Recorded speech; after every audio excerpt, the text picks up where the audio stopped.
હક્કી આવાજ ન્યૂઝ ચેનલમાં આપનું સ્વાગત છે। ડભોઈ ભાજપમાં મોટું ગાબડું, 2 દિવસમાં ભાજપને રામ રામ। 25 કાર્યકર્તાઓ સાથે ઠાકોર જયેશભાઈની કોંગ્રેસમાં ઘર વાપસી। ડભોઈ રાજકારણમાં ગરમાવો જોવા મળ્યો છે। માત્ર 2 દિવસ પહેલા ભાજપમાં ગયેલા કાર્યકર્તાઓનો મોભંગ થયો છે અને તેઓ ફરી વિધિવત રીતે કોંગ્રેસમાં જોડાઈ ગયા છે।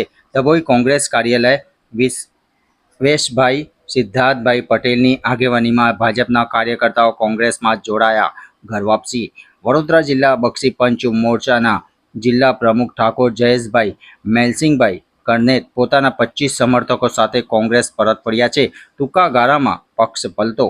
રસપ્રદ વાત એ છે કે કાર્યકર્તાઓ માત્ર 2 દિવસ પહેલા જ ભાજપમાં જોડાયા હતા, પરંતુ ટૂંકા સમયમાં જ ભાજપનો સાથ છોડી ફરી હાથ પકડ્યો છે।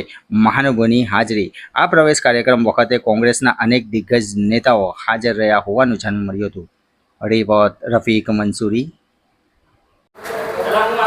અમારા મિત્ર જયેશ ઠાકોર ઉર્ફે ભોલાભાઈ જે 2 દિવસ પહેલાં ભાજપવાળા એમને ભોળવીને લઈ ગયા હતા અને એમને કેસરિયા કર્યા હતા, તેમને આજે એમને ઘણું દુઃખ થતાં આજે ફરી એમની અંતરાત્માને જાગીને એમને કોંગ્રેસ પક્ષ એ એમનો વર્ષોથી 25 વર્ષથી જોડાયેલા હતા, માટે આજે અમારા કાર્યાલય ખાતે ફરી આવીને અમારી જોડે જોડાયા છે અને અમારી સાથે ખભેથી ખભા મિલાવીને આ જીવન અમારી જોડે રહેશે એવી અમને પૂરી આશા છે।